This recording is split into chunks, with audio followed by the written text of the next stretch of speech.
मध्य प्रदेश के उदयपुरा में सीएम योगी इस वक्त जनसभा को संबोधित कर रहे हैं। सीधे आपको वहीं पर लेकर चलते हैं कि उनके पूर्वजों के द्वारा प्रभु श्री राम के मंदिर निर्माण के लिए जो बलिदान दिया गया था उसे वे पूरा नहीं कर पाए। लेकिन भाइयों बहनों, आज आपको खुशखबरी देने के लिए मैं आया हूं कि अयोध्या में 22 जनवरी को प्रधानमंत्री मोदी जी के कर कमलों से राम मंदिर में रामलला विराजमान होने वाले हैं और इस अवसर पर आपको आमंत्रण देने के लिए भी मैं आया हूं। भाइयों बहनों, हम सब जानते हैं चुनाव व्यक्ति नहीं पार्टी और विचारधारा लड़ती है। पार्टी और विचारधारा, और ये लड़ाई भी दो विचारधारा की लड़ाई है। एक और कांग्रेस पार्टी है जिसने मध्य प्रदेश में भी और देश में भी लंबे समय तक शासन किया, लेकिन बदले में क्या दिया?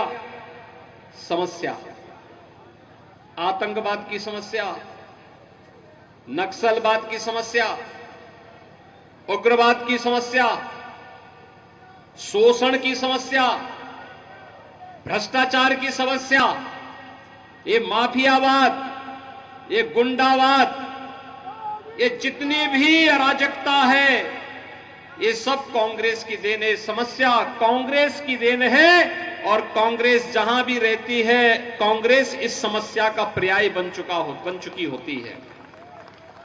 भाइयों बहनों, इन्हीं समस्याओं के कारण आप देख सकते हैं जब मध्य प्रदेश में चुनाव चल रहे हैं, छत्तीसगढ़ में चुनाव चल रहे हैं, राजस्थान में चुनाव चल रहे हैं और कांग्रेस पार्टी के मुखिया के रूप में राहुल गांधी इस समय केदारनाथ धाम की यात्रा कर रहे हैं। यानी उन्हें मालूम है जनता जनार्दन क्या परिणाम देने वाली है और इसलिए वे चुनाव का सामना करने की हिम्मत नहीं कर पा रहे हैं। लेकिन भाइयों बहनों, दूसरी ओर भारतीय जनता पार्टी है। अगर कांग्रेस समस्या है तो भाजपा उसका समाधान भी है। समाधान, आतंकवाद की समस्या का समाधान कश्मीर में धारा 370 प्रधानमंत्री मोदी जी ने एक झटके में समाप्त कर दिया। समाधान, जिस राम जन्मभूमि के लिए 500 वर्षों से युद्ध चल रहे थे, आंदोलन चल रहे थे और जिस समस्या को कांग्रेस ने असाध्य कर दिया था। कांग्रेस के नेता कहते थे राम तो हुए ही नहीं, कृष्ण हुए ही नहीं।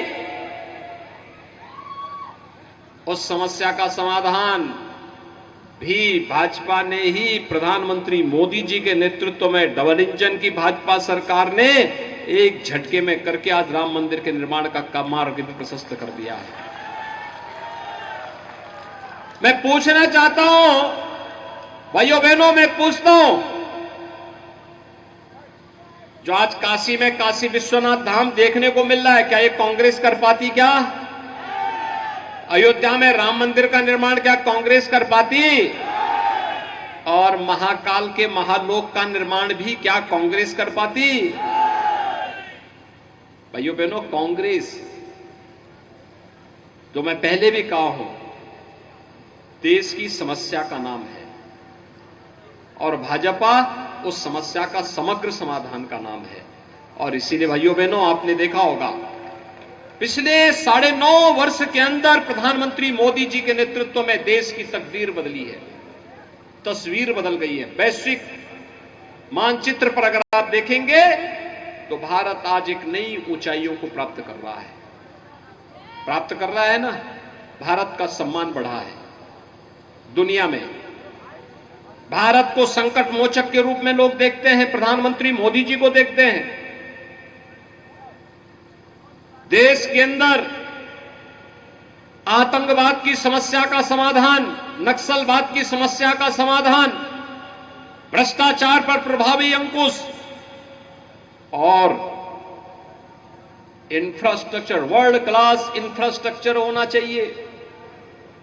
हर घर नल की योजना, गांव गांव की connectivity, airport, stadium, IIT, IIM, AIIMS जैसे वर्ल्ड क्लास के संस्थान बन रहे हैं, तो 1 डिस्ट्रिक्ट 1 मेडिकल कॉलेज की स्थापना का मार्ग भी प्रशस्त हो रहा है।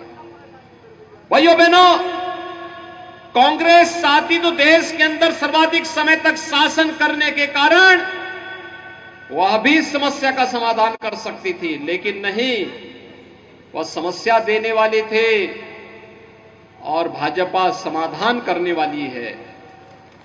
आपने देखा होगा श्री शिवराज सिंह चौहान जी के नेतृत्व में भारतीय जनता पार्टी की सरकार पिछले लगभग 2 दशक से मध्य प्रदेश में है।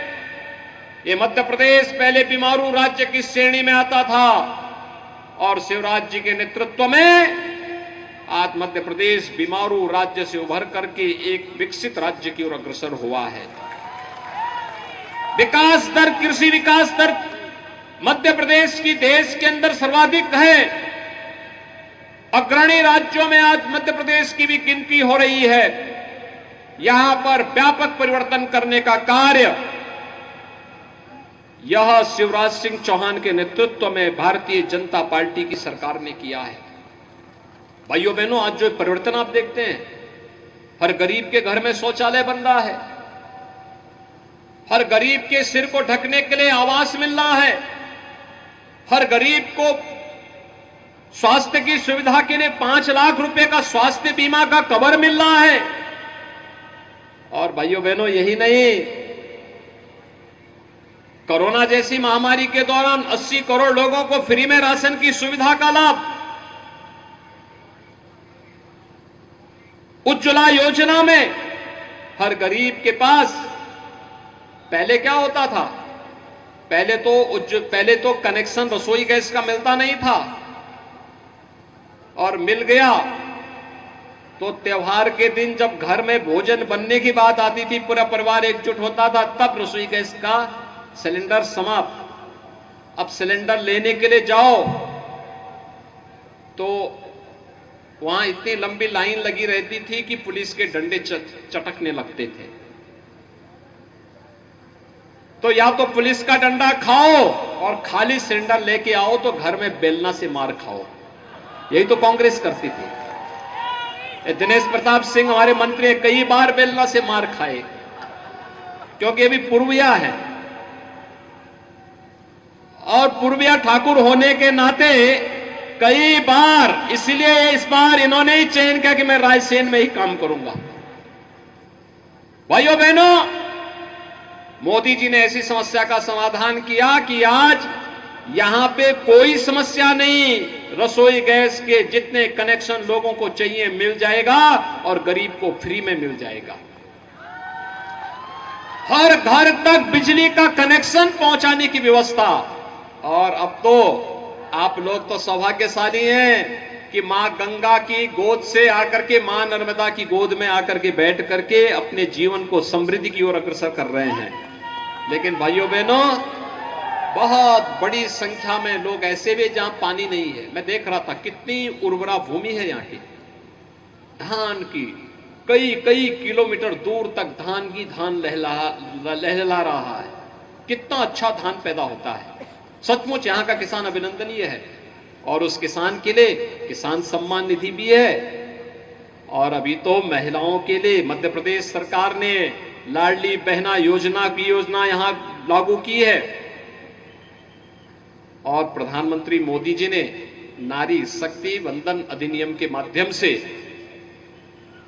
संसद और विधानसभा में भी आने वाले समय में परिसीमन के बाद 33% सीटें उनके लिए अलग से आरक्षित करने की व्यवस्था भी कर दी है। आप चिंता मत करिए, जो सीट वर्तमान में है इसके अतिरिक्त सीट आएगी, लेकिन प्रतिनिधित्व होगा। और भाइयों बहनों, इसीलिए आज मैं आपसे कहने के लिए आया हूं, जो काम बीजेपी ने करके दिखाया है और डबल इंजन की सरकार जिस स्पीड से कर रही है, कांग्रेस न की है और न कांग्रेस के करने का ही इस प्रकार का जीन्स ही कांग्रेस में है कि वो कर सके। और इसीलिए मैं आप सबसे अपील करने के लिए आया हूं, जो आपकी आस्था को सम्मान दे, जो राष्ट्र की संप्रभुता को सम्मान दे, जो राष्ट्र को विकास की नई ऊंचाइयों तक पहुंचा सके, आने वाली पीढ़ी के भविष्य को उज्जवल कर सके, और जो हर समस्या के समाधान का मार्ग भी निकाल दे, वही नेतृत्व करने की स्थिति में होता है, उसी को नेतृत्व दिया जाना चाहिए। और इस देश से भारतीय जनता पार्टी की सरकार, डबल इंजन की सरकार मध्य प्रदेश में आवश्यक है। और भाइयों बहनों, डबल इंजन की सरकार के लिए भारतीय जनता पार्टी ने श्री नरेंद्र शिवाजी पटेल को अपना प्रत्याशी बना करके आपके बीच में उतारा है। भाइयों बहनों, श्री नरेंद्र शिवाजी पटेल यहां पर एक कार्यकर्ता के रूप में आपके बीच में कार्य कर रहे हैं।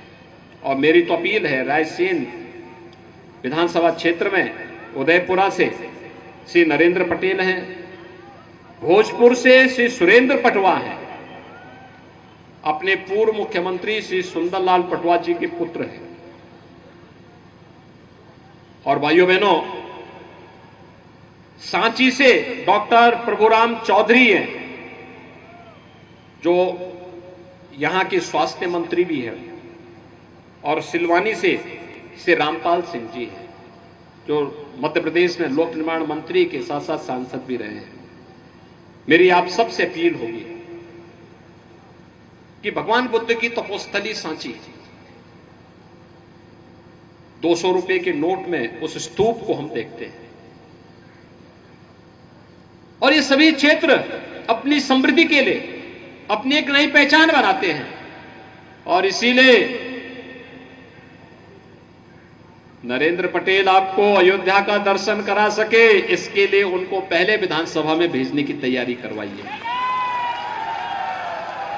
22 जनवरी के बाद तो अयोध्या में राम जन्मभूमि सबके दर्शन के लिए खुलेगा। दर्शन करने की इच्छा है ना? सब लोग सहमत हैं? सब लोग सहमत हैं? और कोई राम भक्ति ही कराएगा, राम भक्ति ही कराएगा। और इस देश से भारतीय जनता पार्टी ने श्री नरेंद्र पटेल को अपना प्रत्याशी बना करके उतारा है।